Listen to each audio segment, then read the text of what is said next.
Murtatan di sini itu terjadi begitu luar biasa. Luar biasa, Bang. Dan sampai saat ini terjadi ya, Pak Ahmad ya. Mungkin sebagai narasumber, ya ini bisa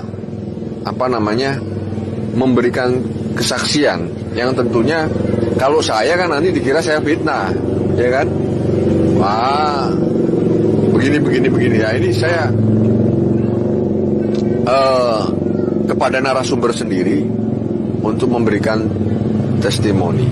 Kalau Pak Ahmad menjadi Muslim udah berapa tahun, Pak? Baru 2 tahun, Pak. Baru 2 tahun ya. Itu karena apa, Pak Ahmad?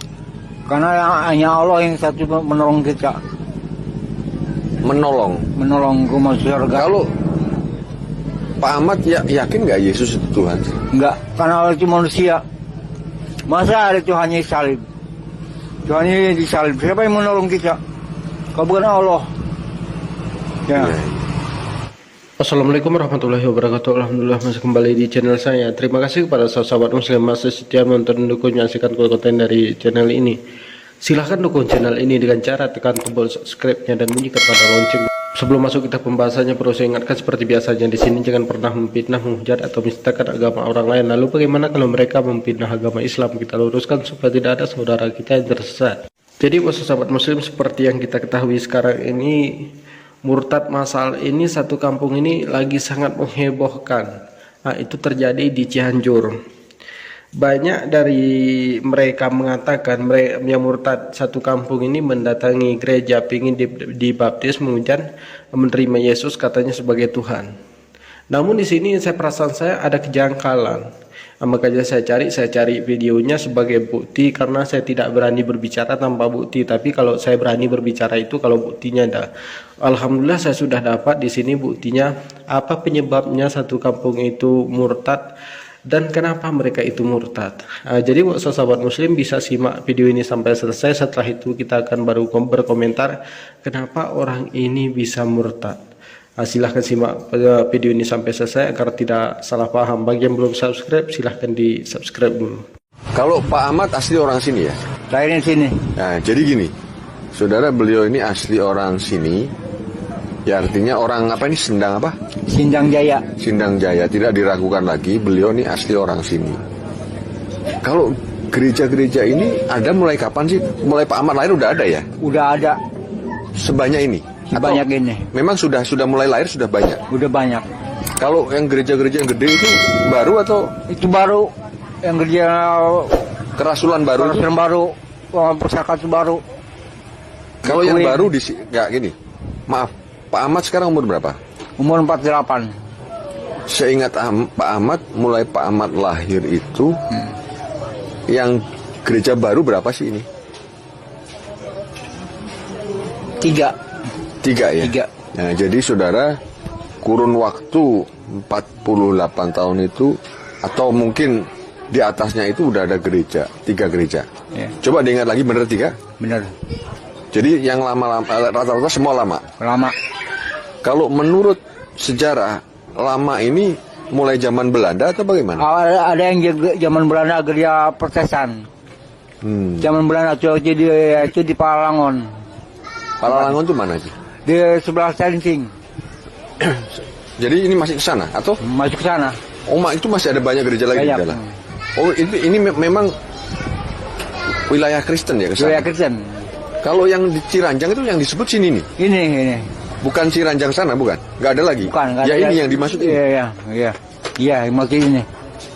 Jadi kalau wilayah Cilandak nggak ada yang lain ya? Ini? Ya ini. Ada yang dihuni oleh Kristen semuanya. Hanya daerah sini? Di Pacinangka. Sindang apa? Sindang Jaya sama Kertajaya. Sindang Jaya sama? Kertajaya. Kertajaya sama? Ya, dua desa.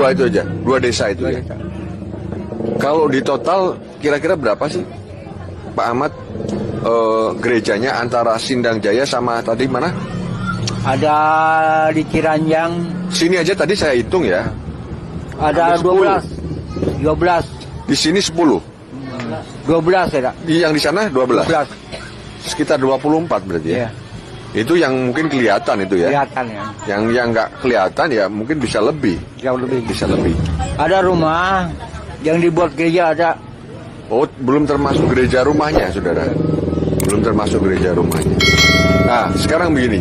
Ketika Pak Ahmad masuk Islam, apa yang resiko Pak Ahmad terima sekarang? Saya nggak nerima apa-apa, hanya Allah yang tahu. Hanya Allah yang tahu. Saya niat nekat masuk Islam.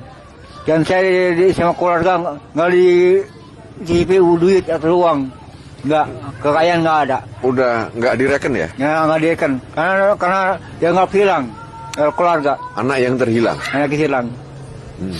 Dia Jadi- juga, hanya Allah yang tahu bang. Iya, sabar. Kalau Pak Ahmad punya anak, Anak kedua, saya di Surabaya. Satu masuk angkatan laut, yang satu kuliah di USU Universitas Surabaya. Yang perempuan, kok bisa sampai di Surabaya? Istri apa memang orang Surabaya? istri orang Surabaya. Oh, Jadi di bawah sepalenya, di bawah Paleknya. siapa? Paleknya, pamannya. pamannya ya.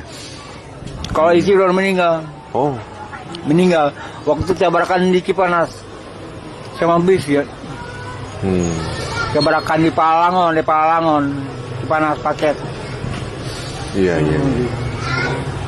Oke, jadi keluarga sekarang kan udah tidak menganggap nih. Iya. Terus untuk kegiatan sehari-hari apa Pak Ahmad? Hanya saya pemulung, ikut mulung. Walaupun gedein lah. Tapi saya untuk isi perut saya ngambil pulungan Pak. Iya.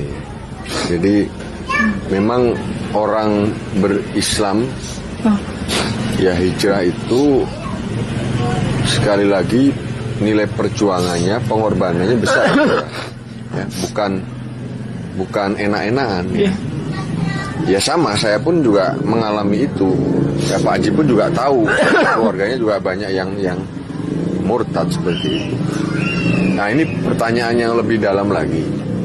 Kalau di daerah sini pemurtatan itu masih ada nggak sih? Masih. Ya. Karena udah jadi mualaf di Miming Sambah, jadi murtad lagi. Oh, Jadi dia udah jadi masuk Islam, tapi di Miming Sawah balik lagi ke Kristen.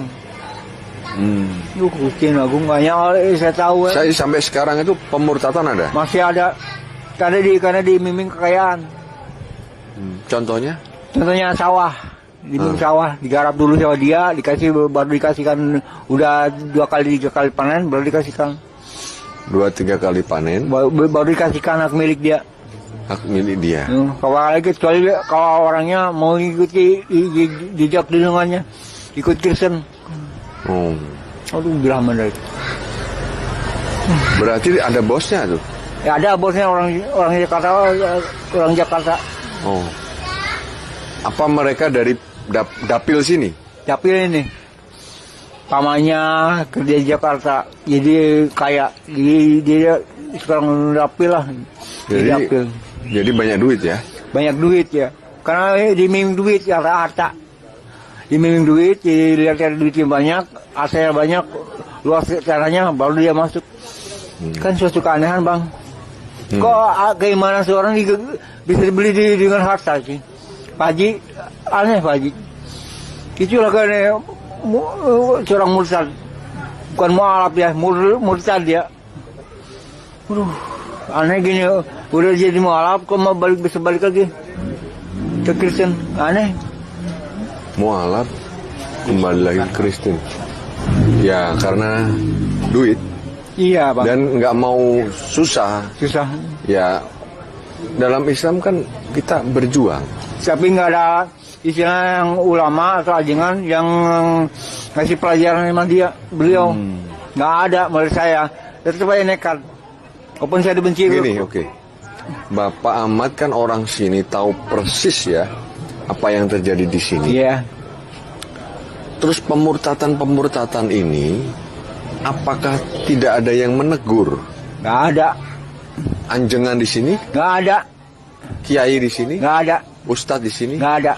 Saudara catat ya, ini adalah toleransi overdosis. Ya, catat. Ini adalah toleransi overdosis yang diberikan umat Islam kepada umat yang lain. Bayangkan ya, umat Islam dicuci otak, dimurtadkan, tidak ada yang bertindak, saudara. Ya. Tadi dapat informasi satu orang ya, Pak Wahyu, ya kan, Pak Wahyu Suganda, kan mau diajak masuk Kristen, dikasih motor kan? Ya betul, dikasih sawah. Betul, sama dikasih sawah. Ya ini kan terbukti. Sekarang saya kesini dan beliau ini dari Katolik. Ya. Katolik, namanya tadi siapa? Puji Kemuliaan. Wah, luar biasa ya. Puji Kemuliaan. Puji. Orang Jawa deh. Iya kan, karena ibunya orang Jawa kan. Jadi sama dengan Puji Gusti Yesus. Akbar. Puji Kemuliaan. Tapi sekarang alhamdulillah udah menjadi Muslim. Nah ini, saudara, ini tentunya mematahkan dan membuktikan bahwa memang mereka-mereka ini, saya mau katakan catat, mereka ini tukang fitnah, mereka ini tukang framing, ya sama framing fitnah, ya. Mereka ini playing victim. Yang jadi korban itu kami, catat ya. Yang jadi korban kami, tapi kami yang dituduh, tapi kami yang difitnah. Ini begitu kurang ajar, ya. Saya mau katakan kurang ajar, ya, kurang ajar. Ini saya kira bukti kenapa kami sebagai mualaf girohnya begitu luar biasa, karena ini tadi, saudara, ya kalau mungkin Pak Haji dari Muslim ya turunan. Pendapatnya apa sih Pak Haji kalau ngeliat begini? Saya pengen tahu Pak Haji marah apa enggak? Ya pendapatnya kita itu harus risau, ya sama-sama dakwah, jangan dibiarkan. Iya. Kalau dibiarkan nanti mengurangi di sini kepercayaan Islam itu akhirnya turun gitu. Menurun gitu ya, agama Islam intinya nurun lah kalau kita nggak dakwah, nggak sama-sama menyampaikan. Menurut saya seperti itu ya. Tindakan ini yang tidak ada adab ini, komplainnya Pak Haji jangan ikutin saya yang keras, enggak juga. Komplainnya Pak Haji apa sih? Kan beliau lebih tua, tentunya lebih bijak ya. Kalau saya kan masih muda, saya tembak-tembak aja. Itu kurang ajar, saya mau katakan. Kalau bagi saya ya lingkungan sini yang merasa ustadz, merasa jadi ulama, ya minimal ada kerisauan. Ya betul. Harus ada dakwah juga, menyampaikan, ngasih penjelasan tentang adanya Al-Quran dan hadis gitu. Ya itu menurut saya seperti itu. Menyampaikan terus perlu nggak teguran nih kepada tetangga sebelah ini? Kalau teguran kayaknya berat juga ya. Kenapa Pak? Ya beratnya karena di sini ini kan intinya gini aja dulu ya. Orang itu tidak boleh dakwah ngajak orang yang sudah punya agama sebenarnya. Tapi kenyataannya kan diajak. Ya itu makanya. Nah, apakah kita harus diem saja? Nggak perlu ditegur? Ditegur boleh. Nah, Ya harus ditegur kalau memang perlu. kan persoalannya kan ini udah punya agama, ya kan? Terus dia murtadkan, saya kira ini kan nggak etis, nggak bermoral gitu loh. Ya ini mungkin ada jawaban dari Pak Haji. Kalau tadi teguran, selain teguran kira-kira apa? Ya enggak, jadi gini loh ya kita harus risau juga, jangan masing-masing ya kita. Kalau kita punya saudara, karena apa dalam Al-Quran itu innamal mu'minu ikhwatun, sesungguhnya orang yang beriman, maknanya sama Islam ya kita saudara. Iya. Yang saudara ya kita dicubit ya ikut sakit gitu. Maknanya seperti itu kurang lebih ya. Bahkan kalau nggak salah di Rasulullah, la yu'minu ahadukum hatta yuhibba li akhihi ma yuhibbu nafsihi.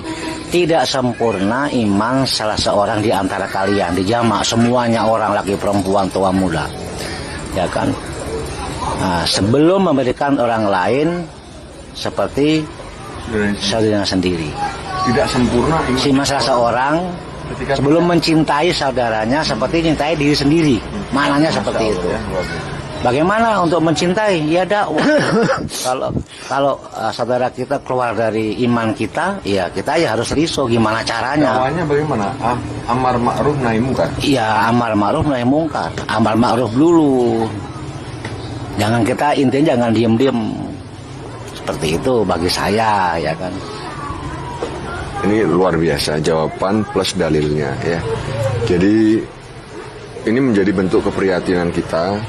Tetapi yang sering dikatakan dan disampaikan oleh mereka bahwa kita ini yang sering intoleransi, ya ini sangat menyedihkan. Begitu. Ya ini selama 1,5 tahun ya, Pak Ahmad menjadi Muslim. Apa sih sebetulnya kerinduan Pak Ahmad apa sih? Kerinduan saya, ini buat pendakwah, ustadz, ulama, tolonglah perbaiki warga kami agar imannya kuat. Tolong datang ke sini ulama, ustadz yang mengkhotbah ibadah, kan sama ibadah. Saya mendambakan itu Pak. Jadi nggak ada seorang ustadz yang ulama yang ikut ibadah, nggak ada di lingkungan pesantren juga. Nggak ada yang ngasih pepatah. Jadi perhatiannya kurang ya? Kurang. Pak Ahmad. Selama ini yang bina Pak Ahmad siapa? Hanya ya ingat bina saya itu Mang Yusuf, Haji Yusuf. Haji Yusuf. Haji Yusuf. Haji Yusuf di mana? Di daerah sini juga? Dia sini juga. Tapi sekarang dia ke Cianjur. Oh Cianjur ya. Kalau mualaf-mualaf di sini banyak nggak? Ada yang ada ya saya tahu ada 36 orang keluarga tuh. Nah gini, saya tanya, mualaf ini dari Kristen asli ke Islam, atau setelah Islam ke Kristen terus ke Islam lagi? Dari Kristen Islam. Yang banyak dari Kristen ke Islam. Kristen Islam. Jadi agama Kristen masuk agama Islam. Memang aslinya Kristen? Ya dulu. Oh nggak ada yang bina ya? Nggak ada yang bina. Ada di pesantren pembinaan khusus santri itu. Di mana? Di sini? Ya. Mereka udah dikumpulin belum? Atau Udah. ada kumpulannya? Ada kumpulannya itu satu yang megang itu Haji Nur yang di Cianjur. Tapi ada pembinaan berkelanjutan ya? Ada pembinaan kelanjutan enggak? Ada punya nomor teleponnya Haji Nur? Nggak ada, nggak punya. Nggak punya. Oh, sering ketemu Haji Nur? Kalau dia kesini paling waktu mau ada sembako baru dia kesini membagikan. Bagian. Untuk pembinaan mental iman ada. Dakwah, kasih dakwah. Dakwah kayak ada. Terus macam apa namanya ngajarin pemberdayaan umat nggak? Ini tadi punya siapa? Pak Haji punya saya? Bukan. Punya siapa? Ada nggak pemberdayaan umat, ngajari jualan, ngajari dagang, ada nggak? Ya itu kekurangannya, nggak ada. Kami ini. Nggak, Bapak kalau ngetem di mana nanti suatu saat saya kesini lagi. Kalau saya pengen ketemu Pak Haji Nur. Ngetem itu di pas saya tidur. Ya, enggak, maksudnya kalau saya mau temuin Bapak lagi di mana? Di sini aja deh. Hari-hari di sini? Iya, siap. Cari tiap hari di sini. Ya namanya kerja pemulung apa sih Pak? Iya. Ini saya kalau maaf, Cacat ini udah berapa tahun? Baru 3 tahun Pak. Masih baru? Tabrakan. Masih baru atau Tabrakan. 3 tahun? Tabrakan lihat orang tua saya. Berarti Cacat ini baru 3 tahun? Baru 3 tahun. Iya. Ya, kalau sama anak masih ada hubungan? Sekarang sama anak udah nggak ada hubungan apa-apa. Udah dibuang sama saya. Lost contact ya? Lost contact. Kalau dari bicaranya Bapak ini sekolahnya apa dulu? Dulu kami dari militer. Oh, Bapak militer. SMA? SMA. Oh, militer apa, Pak? Angkatan Darat. Angkatan Darat. Waktu zaman Soeharto tahun 89. Saya keluar dari dana pertunjangan tahun 2011 keluar. Iya. Jadi selama Pak Ahmad menjadi mualaf, keluarga udah nggak menghubungi sama sekali ya? Udah nggak ngakui. Nggak pernah komunikasi juga? Nggak, saya nggak apa anak hilang. Kalau sebelumnya itu ada menghubungi ada? Ada sebelumnya. Berkomunikasi ada? Ada. Kalau sekarang nggak ya? Nggak ada. Sama anak juga nggak pernah hubungi anaknya. Nggak pernah hubungi dari dulu atau baru-baru ini? Dari dulu. Jadi anak saya udah jadi angkatan laut udah nggak biarin aja. Ya sabar lah ya, itu mungkin ujian. Makanya saya pengen bawa anak saya ke agama Islam, Bang. Ya itu memang perlu proses, tidak segampang itu. Tidak segampang itu. Anak saya pun masih juga Nasrani yang besar. Jadi kita masih berdoa. Mudah-mudahan hidayah diberikan kepada anak saya dan anak saya mau menerimanya. Oke, kita akan closing statement. Harapannya Bapak sebagai seorang mualaf melihat pemurtatan yang begitu luar biasa di Sindang Jaya ini, itu apa kira-kira? Nggak, dengan Bapak mualaf ini Bapak terima nggak sih dengan pemurtatan ini? Saya nggak terima. Jengkel, sedih, marah. Sedih, jengkel, marah, campur aduk. Saya nggak bisa berbuat apa-apa, Pak. Hanya berdoa sama Allah biar saya dikuatin iman saya. Iya. Ya, Kalau Mbak. orang tua masih ada? Tinggal bapak, Iya Bapak ya. tinggal orang tua. Kalau saudara berapa saudara? 4. 4 ya. Iya. Sedih, marah, Iya. terus apa lagi tadi? Jengkel. Jengkel ya. Ya, saudara, ini ungkapan dari seorang mualaf yang melihat keadaan ini, ya, melihat keadaan ini, ya tentunya ini menjadi PR kita bersama yang seperti Pak Haji tadi sampaikan. Ya, kita jangan juga diem aja. Ya. Saya akan coba mengeksplor, kita nanti schedulekan lagi ya. Kita ke sini karena ini kita perlu eksplor lebih dalam lagi dan kita ingin tahu jumlah mualafnya berapa. Dan nanti dari kita kan apa yang kita bisa kerjakan, kita kerjakan. Ya. Karena ini sudah menjadi komitmen kami di lembaga Al-Mutadin dan Ayah Sofia dan teman-teman yang lain untuk ya memutus mata rantai ini. Seperti itu. Ya, jadi memang benar sangat memprihatinkan ini. Sangat memprihatinkan dan memang perlu perhatian dan tindakan. Ya, saya kira umat muslim dan saudara-saudara yang lain sepergerakan nggak mungkin juga diem seperti itu.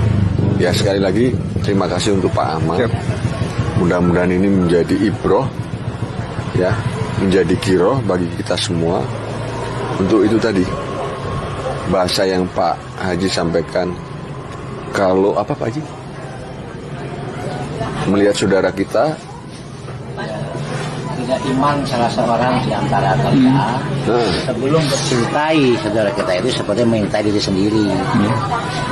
ya, jadi intinya Iman salah seorang di antara kalian sebelum mencintai saudara yang lain yang beriman, maksudnya seperti mencintai diri sendiri.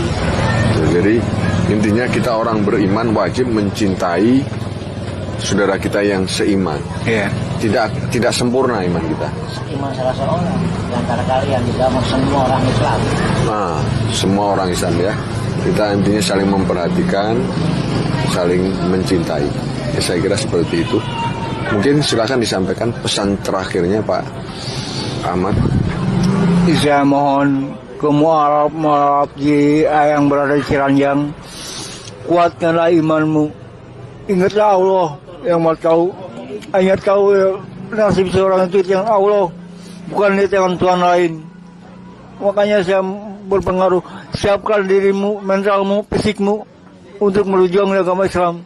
Amin. Amin. Allahu Akbar ya. Allahu Akbar. Nah, ini anjakan seruan untuk tetap kita berdiri tegak di dalam iman dan Islam. Ya, apapun yang menjadi tantangan dan risiko kita tetap harus berjuang. Saya kira seperti itu. Terima kasih untuk Pak Ahmad. Pak, siapa nama Kristinya tadi? Puji Kemuliaan. Puji Kemuliaan. Maaf ya, sudah ada geleor ini. Sudah lumayan cukup lelah ya. Bapak Puji Kemuliaan itu sekarang Ahmad Fauji. Ahmad Fauji ya. Mudah-mudahan ini menjadi berkah, terlebih ibroh dan giroh kita. Ya, amin. Nah, ini fakta di lapangan seperti itu. Apakah kita harus diam? Kita kembalikan kepada pribadi kita masing-masing dan cara pandang kita. Ya, baik. Terima kasih untuk kita semua. Wassalamualaikum warahmatullahi wabarakatuh.